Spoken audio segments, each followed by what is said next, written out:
Bonjour à tous, dans cette vidéo, je vais vous montrer comment communiquer efficacement des informations à son retoucheur.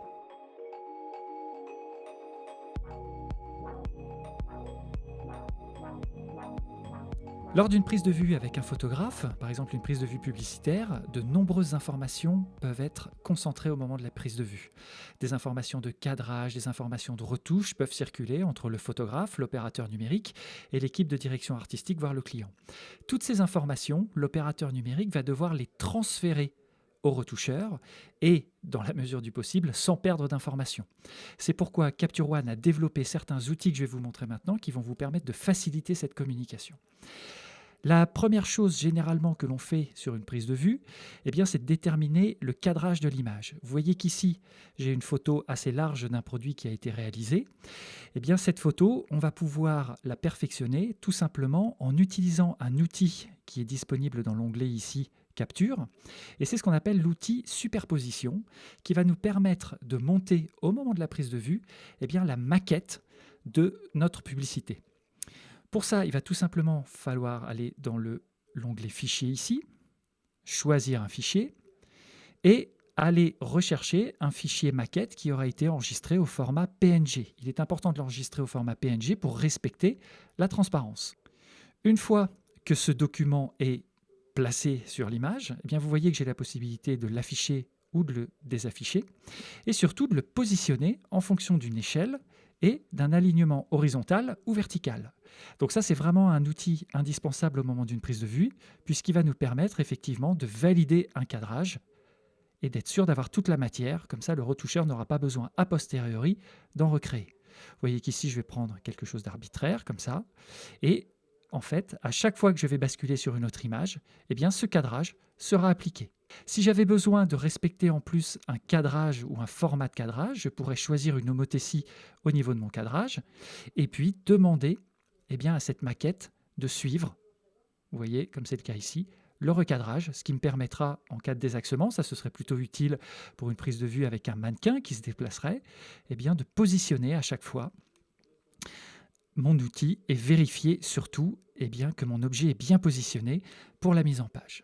Autre outil qui peut être utile pour mon retoucheur, ça peut être des informations de prise de vue. Si je bascule sur l'outil flèche ici, vous voyez que je valide mon cadrage et là j'ai quelques informations que je voudrais lui mettre, des informations de retouche. Plutôt que de les communiquer sur un papier, là je vais pouvoir tout simplement utiliser un autre outil intéressant. C'est l'outil annotation qui va me permettre, vous voyez ici avec ce petit stylo, de choisir une couleur et de dessiner sur mon image. Je peux faire aussi un contrôle-clic et vous voyez que je peux modifier la taille de mon outil et demander par exemple au retoucheur de supprimer cette zone, de supprimer ici. Je peux lui demander d'éclaircir à nous, de mettre en place un code de communication avec lui. Et en tout cas, ça va me permettre de communiquer avec lui et de lui donner des informations. Si jamais ces informations, j'ai envie de les supprimer de mon fichier, il suffit simplement d'utiliser l'outil gomme ici qui va me permettre, en cliquant une fois, d'effacer l'annotation que je viens de marquer. Alors ces annotations que je fais sur mon image, elles peuvent être gênantes à la fin pour une sélection avec un client, donc plusieurs options sont activables pour les afficher ou les masquer. La première chose que je vais faire, c'est d'aller dans la barre des outils, faire un contrôle-clic dans la partie noire pour personnaliser la barre d'outils et placer, vous voyez, ce raccourci annotation qui va me permettre de gérer plus facilement mes annotations. Vous vous souvenez qu'à chaque fois qu'un outil est actif, il apparaît dans la visionneuse. Si je sélectionne ici l'outil recadrage, vous voyez que mon cadre il s'affiche sur mon image. Au contraire, si j'ai l'outil ici annotation qui est affiché, les annotations sont marquées. Au contraire, lorsque je balance dans un autre outil, elles disparaissent. Si j'ai envie de les voir toujours à l'écran, il suffira de cocher ici cette case « Toujours afficher les annotations » ou bien de l'activer directement, vous voyez, dans la partie « Outils ». Maintenant, comment va se gérer la communication avec le retoucheur? Ce fichier ayant été recadré, annoté avec une superposition, il va falloir que j'envoie les informations au retoucheur. Si je développe bêtement un fichier TIFF, ces informations risquent d'être présentes ou perdues. Donc voilà la petite manipulation qu'il va falloir faire pour exporter ces informations au retoucheur. La première chose à faire, plutôt que de lui envoyer la session complète, je peux tout simplement lui envoyer une seule image. Cette image, elle est en mesure de contenir les informations que je viens de mettre ici, ainsi que toutes les informations de réglage sur mon image, si je l'exporte au format EIP. Je fais un contrôle-clic sur mon image, je vais dans la rubrique Exporter et je demande d'exporter un original.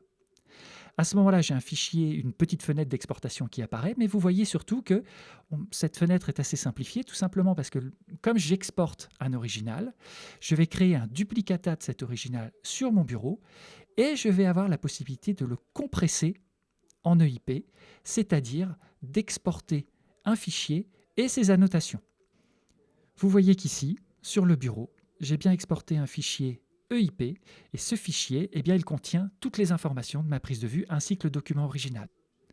Si maintenant je n'ai pas envie que mon retoucheur travaille sur Capture One, eh bien j'aurai quand même la possibilité d'envoyer ces informations. Les 3 informations que j'ai ici, c'est mes annotations, mon cadrage, et puis aussi cette maquette.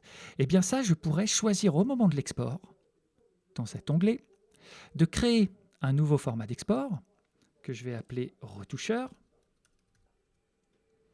Et je vais le configurer de la manière suivante, en utilisant le format PSD. L'intérêt d'exporter ce fichier au format PSD, c'est que regardez dans les métadonnées, j'aurai la possibilité d'ajouter les annotations en tant que calque et la superposition en tant que calque. Dans les réglages qui sont ici, dans respecter le cadrage, vous voyez que je peux aussi exporter le tracé en PSD. Donc ça va être très pratique puisque finalement j'exporte un TIFF haute définition que je peux livrer à mon retoucheur et il va avoir, sous forme de calque, eh bien, toutes les informations de retouche qui vont lui être nécessaires. Je fais tout simplement maintenant un développement que je demande d'ouvrir directement avec Photoshop. Ici, vous avez bien les annotations qui sont sous forme de calque et cette maquette qui est sous forme de calque aussi. Quant au cadrage, eh bien, il est noté sous forme de tracé. Pour l'activer, commande, clic, et vous voyez que je récupère mon tracé de recadrage. Donc tout ça pour vous dire qu'en fait, vous voyez que Capture One est bien plus qu'un simple logiciel qui permet de cataloguer ses photos. Sur une prise de vue, c'est l'outil indispensable d'une équipe pour pouvoir travailler rapidement, efficacement et surtout sans perte d'information. Si vous avez besoin d'en savoir plus sur cette partie, n'hésitez pas à rejoindre le groupe Facebook Capture One Expert sur lequel vous pourrez poser toutes vos questions et moi ou la communauté, en fonction de notre disponibilité, nous serons en mesure de répondre à vos questions. Bonne soirée.